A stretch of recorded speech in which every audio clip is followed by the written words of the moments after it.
그 어려운 여건 속에서 하물며 그 엄청난 죽음의 계곡을 지나고 있는 자신이 아닌가. 이 젊음, 다시 올 수 없는 이 시간, 참으로 값진 것에 바치고 싶다. 한밤중이었다. 몽롱해져가는 의식 속에서 영주는 한 학생의 울부짖는 듯한 절규를 들었다. 그것은 암흑의 공간을 찢어대는 번개와도 같은 음향이었다. 여기 YTP다. 형사 끈앞풀이다. 이 새끼 카메라 1이네. 농성 학생들은 가물거리는 의식에서 다들 깨어났고 상체를 세웠다. 누군가가 농성 학생들 사이에 끼어들어 사진을 찍는 듯 했다. 어둠 속에서 저쯤 투닥거리는 소리가 들렸다. 죽여라 하는 소리가 들렸고 어쿠쿠쿠 하는 소리가 뒤를 이었다. 끌어내라, 죽여라, 밟아버렸, 역도실로 옮겨, 여기저기서 한마디씩 터져나왔다. 이윽고 바리케이트가 지워지고 문이 열렸다. 김영준은 역도실까지 사쿠라를 옮겨. 박정현의 목소리를 듣고 영준은 자리에서 일어났다. 어두운 밤이기도 했으나 영준은 현기증이 일어 한참 동안을 그 자리에 서 있었다. 역도실은 박정현의 아지트였다. 역도실은 운동장을 내려다보고 있는 스탠드의 아래 부분이었다. 박정현은 입학하면서부터 역도부에 들어가 지금은 역도부 부장을 맡고 있었다. 이희루는 빨리 역도실에 연락해서 역도부원 3명을 오라고 해. 이희루는 강의실 문을 먼저 뛰쳐나갔다. 조금만 있으면 역도실에서 먹고 자고 하는 역도부원들이 이 알 수 없는 틈입자를 데려가기 위해 나타날 것이었다. 역도실은 이 학교 학생들에게는 묘한 풍문을 퍼뜨리는 곳으로 알려져 있었다. 역도부원이 아닌 학생이 여길 한번 다녀오기만 하면 틀림없이 데모에 앞장서게 된다는 소문이 그것이었다. 심심찮게 여길 끌려갔다가 나오는 학생들이 있었다. 특히 이 대학은 9개의 단과대학 건물들이 제가끔 다른 곳에 위치해 있었지만 이 대학교의 본부를 구내에 포용하고 있었다. 재학증명서나 졸업증명서, 가정교사, 부업신청서 등은 다들 본부 건물 내에서 처리되었다. 같은 대학교이지만 다들 다른 캠퍼스를 사용하고 있는 9개의 대학들은 그 특징이 달랐다. 사범대 학생이 그 학교에 나타났다 하면 그들은 곧바로 역도실로 끌려갔고 사람이 좀 달라져서 거길 나오는 것이었다. 그들이 거기에 끌려가게 되는 이유는 이들 4대생들은 도무지 데모를 하지 않는다는 것이었다. 4대생들이 본부 건물의 증명서를 떼는 창고 앞에 나타났다는 것을 역도실 부원들은 용케도 알아내 그들을 끌고 갔다. 그러고서는 그들을 어떻게 하는지는 알려져 있지 않았으나 좌우간 그날부터는 데모에 앞장서게 만든다는 것이었다. 역도실에는 어두운 백열등 아래 덩치가 큼직큼직한 학생들이 어슬렁거리고 있었다.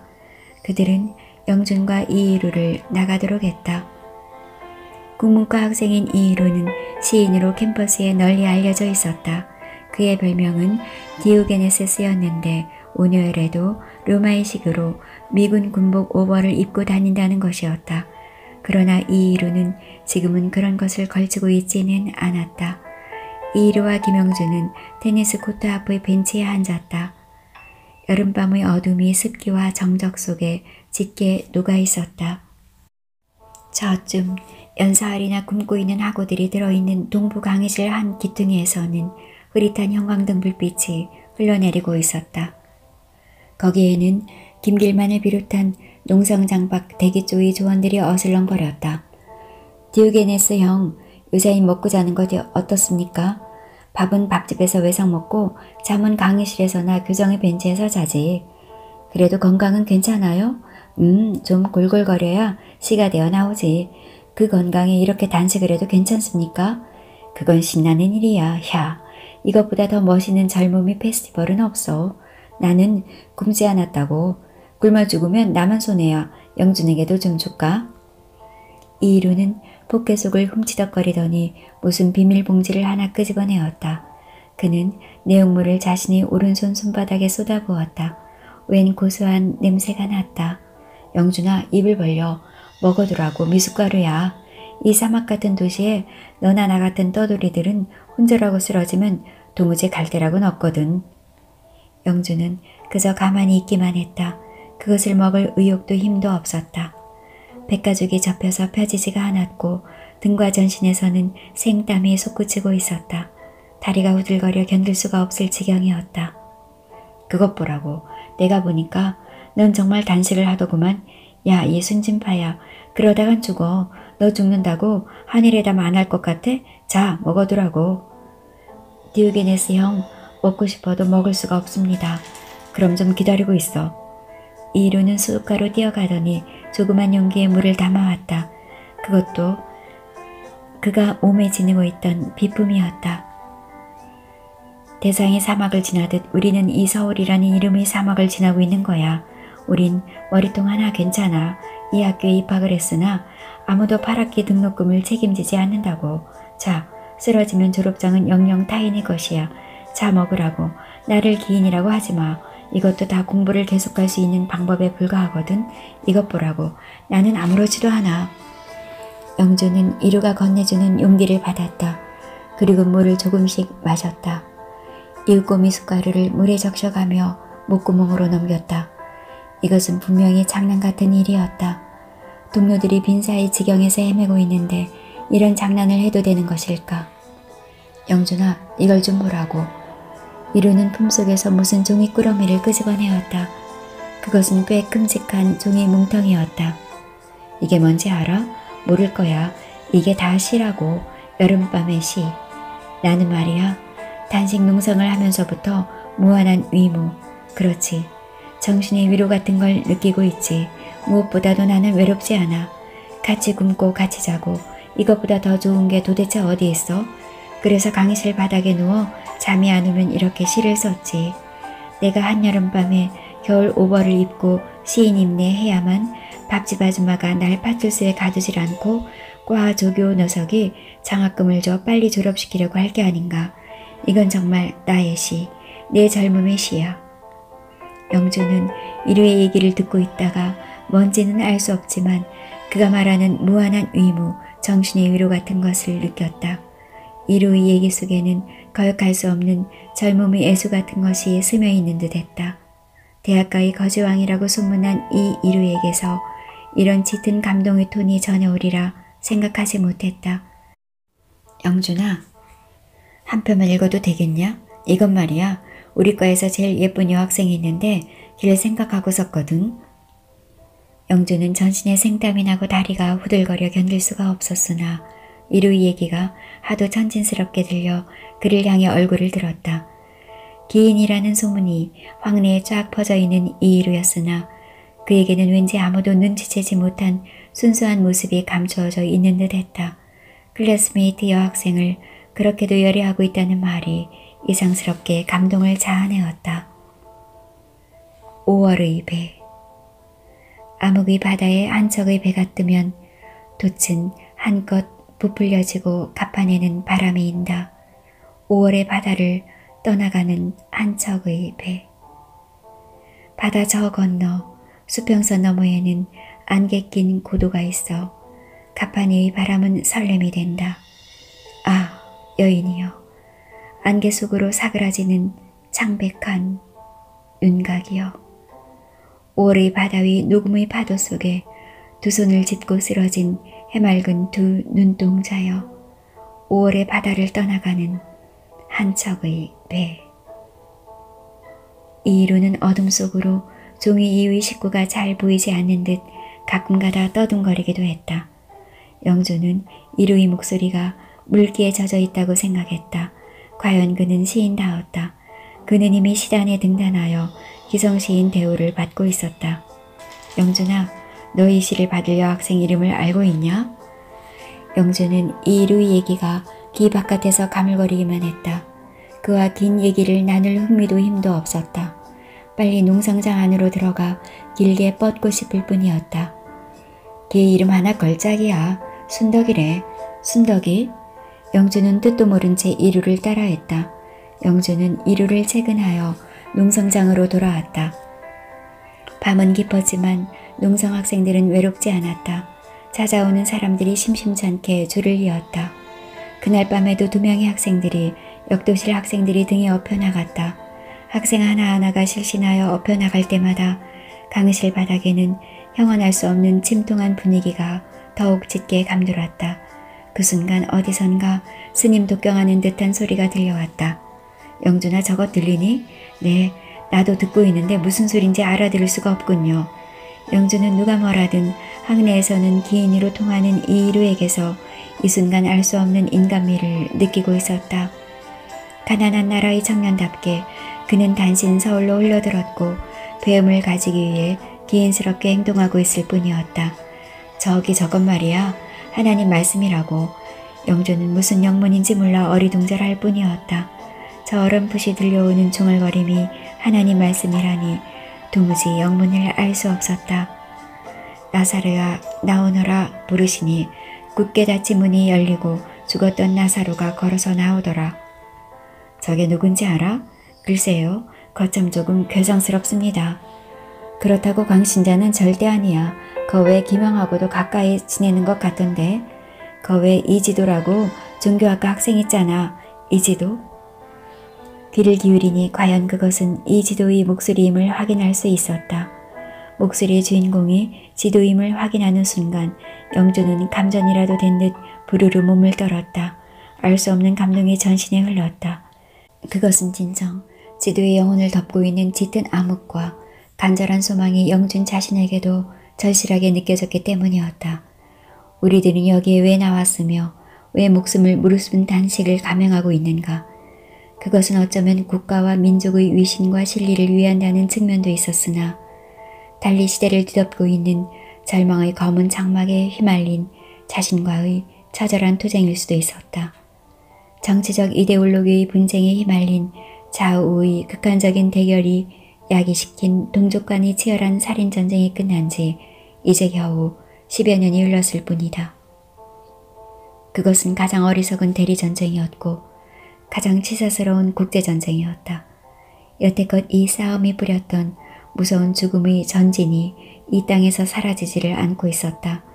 영준은 어린 취학기의 시절에 분명한 의식을 가지고 이 엄청난 전쟁의 비극성을 지켜보았던 것이다. 영준은 이지도에게로 다가갔다. 그는 길게 누워 있었다.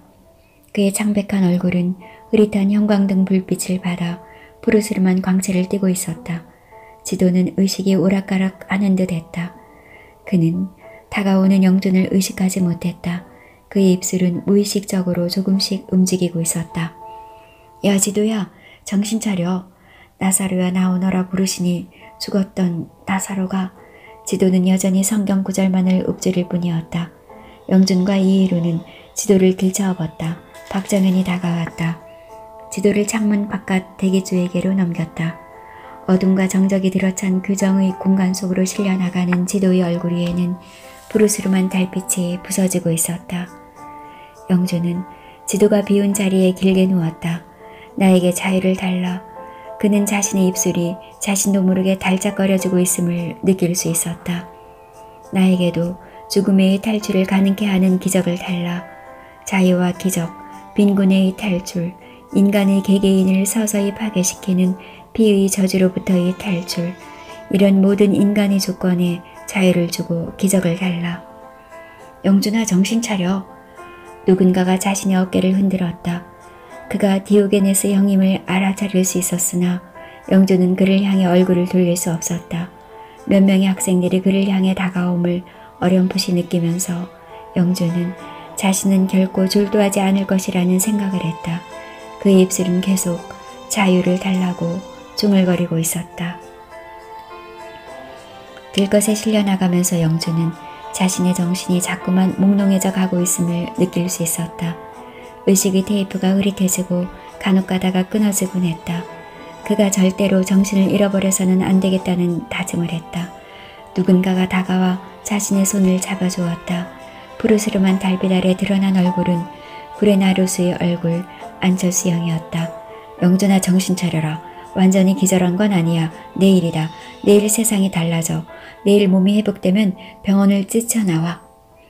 당국의 지명수배를 받고 숨어다니는 안철수가 그 사이 이를 꾸민 모양이었다.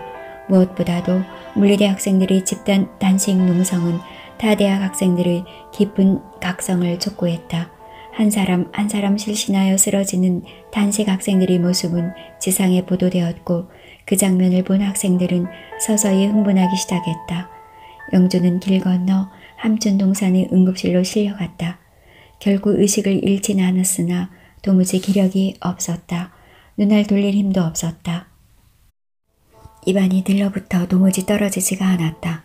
죽지 않을 범위 안에서 이런 나의 자학이 나와 우리에게 좀 더 많은 자유를 가져준다면 무엇을 두려워하랴. 응급실은 대낮처럼 밝았고 사람들로 북새통을 이루고 있었다. 어느새 몰려왔는지 신문기자와 카메라맨들이 부산하게 움직이고 있었다. 의사와 간호사가 달려와 영준을 진찰했다. 그들은 진찰을 끝내고 링거액부터 주입시키기 시작했다. 환자의 건강이 극도로 쇠약해져 있었지만 무슨 탈은 없었다. 영준은 형광등 불빛 아래 반짝이며 매달려 있는 링거병을 어렴풋이 올려다보다가 잠이 들어버렸다. 그는 잠결 속에서도 자유를 부르짖으며 뭔가 알 수 없는 갈증에 시달리고 있었다. 영준은 누군가의 이름을 소리 없이 마음껏 불러보고 싶었다. 그러나 그것이 누구의 이름인지 얼른 알 수가 없었다. 그는 얼핏 안영란의 모습을 떠올렸으나 왠지 그녀의 이름을 부르고 싶지 않았다. 가슴의 깊은 내부로부터의 갈망은 신비로움과 어려움으로 채워진 방향을 향해 분출되는 것이 아닐까. 형란은 너무나 까발려버렸고 너무 쉽게 굴었다. 그곳에는 잘은 모르지만 양심을 볶아대는 섹스의 고달픔 위에 무엇이 또 있겠는가. 섹스도 그립다. 그러나 오해수 여인과의 관계로 그것은 정말이지 잠시 접어두고 싶었다. 그러나 한 겹 벗어버린 형란의 모습이 너무나 뜻밖인 데는 무슨 곡절이 있는 듯 했다. 영조는 잠속으로 떨어져 가면서도 형란에 대해 알 수 없는 의문에 사로잡히는 자신을 느꼈다. 6월 3일의 아침은 밝았다. 대학가 주변에는 긴장감이 감돌기 시작했다. 9시가 조금 지나면서부터 종로 5가와 해화동 로터리에서 대학가를 따라 학교로 몰려오는 학생의 숫자는 급증하였다. 그들의 얼굴에는 굳은 결의와 긴장이 어려 있었다. 학생들은 마로니의 녹음 짙은 교정의 여기저기에 때를 지어 모여들었다. 교정에 있는 학생들은 4.19 기념탑 앞으로 모여달라는 스피커 방송이 있었다. 학생들은 수많은 학우들이 여러 날 단식 농성을 한 끝에 탈진하여 병원으로 업혀갔다는 사실을 알고 있었다. 이것은 학생들의 마음을 무겁게 했고 그들 사이에 비장한 분위기를 조장하는 구실을 했다. 규정에 계시는 학우 여러분, 굴욕적인 한일회담 반대 시위가 잠시 수강 상태에 빠져 있는 동안 정부 당국은 그들이 국월 외교의 의지를 거두지 않고 계속 민족의 원수 쪽발이들과 비밀 접촉을 가져왔습니다.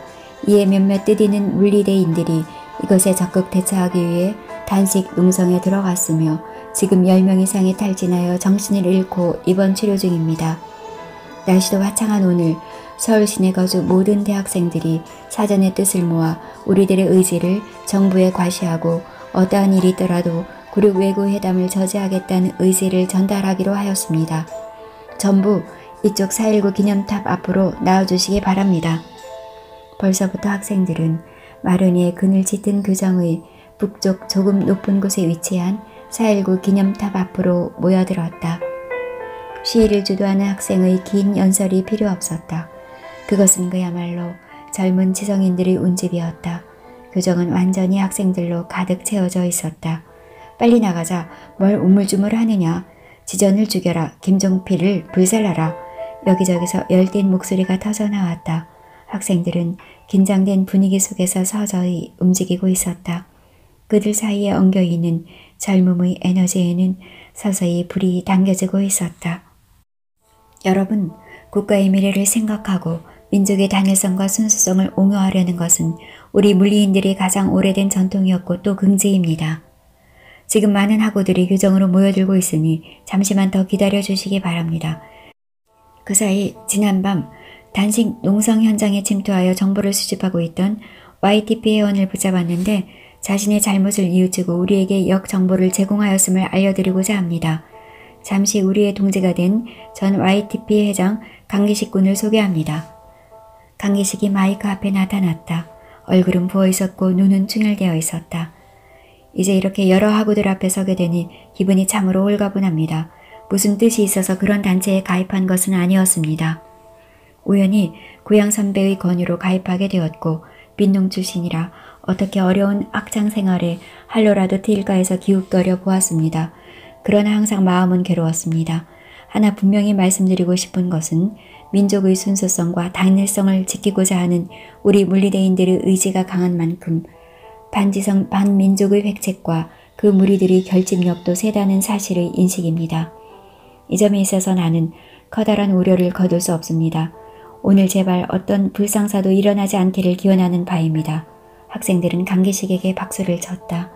언제나 하는 일이지만 이번에도 역시 일본의 지전 수상과 김종필 당의장의 화영식이 있었다. 벌써 고대와 연대 학생들이 교문을 나섰다는 정보가 들어왔다. 이런 학생 시위의 현장에서 대학생들은 타 대학 학생들의 동정에 대해 대단히 민감하다. 그것은 애교심과 관련된 학생들의 자존심이 걸려있기 때문이다.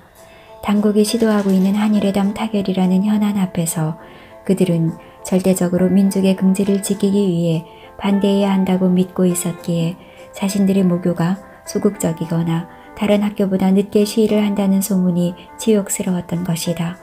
허수아비를 태우는 불길은 젊은이들이 긴장된 가슴에 불을 부리기 시작했다. 와 하는 함성이 일었고 여기저기서 나가자 하는 절규가 솟구쳤다. 언제나처럼 그들의 목표는 국회의사당과 청와대였다. 그곳에는 정치하는 사람들이 있기 때문이다. 그들의 손으로 이 나라의 정치는 유리되고 있었다.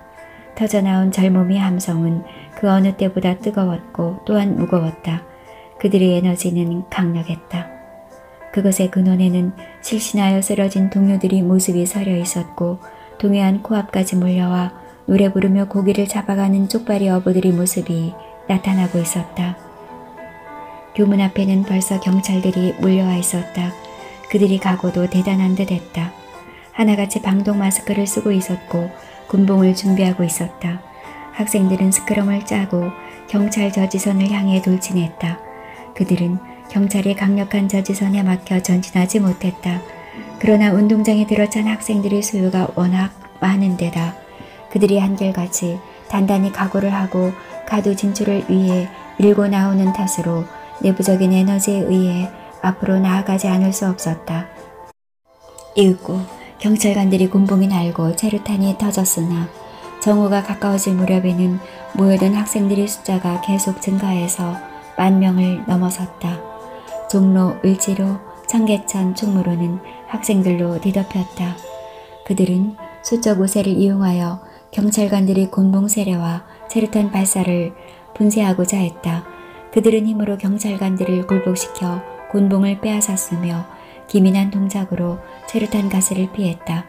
그러자니 여기저기서 난투극이 벌어졌고 자연 유혈이 낭자하게 뿌려졌다. 경찰관들이 가혹한 폭력 앞에 대학생들은 결코 무릎을 꿇지 않았다. 그들은 결사적으로 수적 우세를 앞세워 덤볐다. 밀고 당기는 대치 끝에 학생 대모대는 오후 2시경 국회의사당 앞에까지 진출하였다. 거리의 상가는 절시하였고 체류탄 가스가 흐르는 골목에는 학생들이 던진 돌이 어지럽게 흩어져 있었다. 거리 여기저기 시멘트 바닥이나 아스팔트 길 위에는 군봉을 머리에 얻어맞은 학생들이 뿌린 핏자국이 선명했다. 시간이 흐름에 따라 학생들의 숫자는 불어났다. 일부 시민들도 학생들이 시위 행렬에 가담했다. 학생들의 기세는 결코 만만치가 않았다. 경찰의 저지가 더욱 가혹해질수록 학생들의 기세는 한결 무거워졌고 굳건해져 갔다. 시위 학생들 사이에는 유언비어가 퍼졌다. 군봉 세례를 받은 학생의 뇌진탕을 일으켜 죽었다. 수원에서 서울을 향해 올라오는 농대생들이 한강에 무더기로 빠져 죽었다느니 신촌에서 몰려나오는 여학생들을 쫓아버리기 위해 경찰이 앞장선 여학생을 만인 환시리에 능욕하였다느니 하는 유언비어가 학생들의 입에서 입으로 전해졌다. 농가대학 학생들이 수원의 캠퍼스를 떠나 도보로 서울을 향해 오고 있다는 사실은 거짓이 아니었다. 그 맨 앞에는 황폐한 덴마크를 푸른 초원의 나라로 만든 달가스의 꿈을 간직한 시골 출신의 오철구가 걷고 있었다. 언제부터인가 그의 연인처럼 되어 버렸고 그들 고향 도시의 대학에 다니고 있는 정영숙이 철구의 옆에서 걷고 있었다. 이 대학이 문과대학이라 그런지 유난스레 시골 출신, 특히 농촌 출신 학생들이 많았다. 그들은 그만큼 순수했으며 투박했다. 그들은 굳게 뭉쳤으며 경찰 저지선을 순식간에 무너뜨리고서는 앞으로 나아갔다. 철구의 옆에서 걷고 있는 정영숙의 두 다리는 탄력이 있었으며 거무술에 그을려 있었다. 가수원 집 딸답게 어린 그녀가 드넓은 자연의 품에 언제나 노출되어 자란 탓이리라. 영준이가 약속을 지킬 수 있을까? 영숙이가 구호를 정신없이 외쳐대는 청군을 향해 말을 던졌다.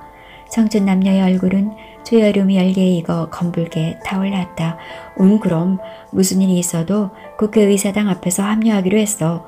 혜근이도 서쪽의 대학생들을 끌고 그리로 온다고 했어. 어머, 혜근이가? 혜근이는 그런 일을 할 애가 아닌데. 그런 것만은 아니야. 혜근이도 찬이에게 잘 보이려면 대무대 꽁무니만 따라 붙어서는 안 될 거야. 영숙은 말문을 잃었다. 며칠 전 영숙은 찬이와 같이 상경했던 것이다. 영준이가 단식에 돌입해 있다는 얘기는 시골까지 퍼졌던 것이다. 그녀들은 의예과생인 박영희의 자취방에 기거하고 있었다.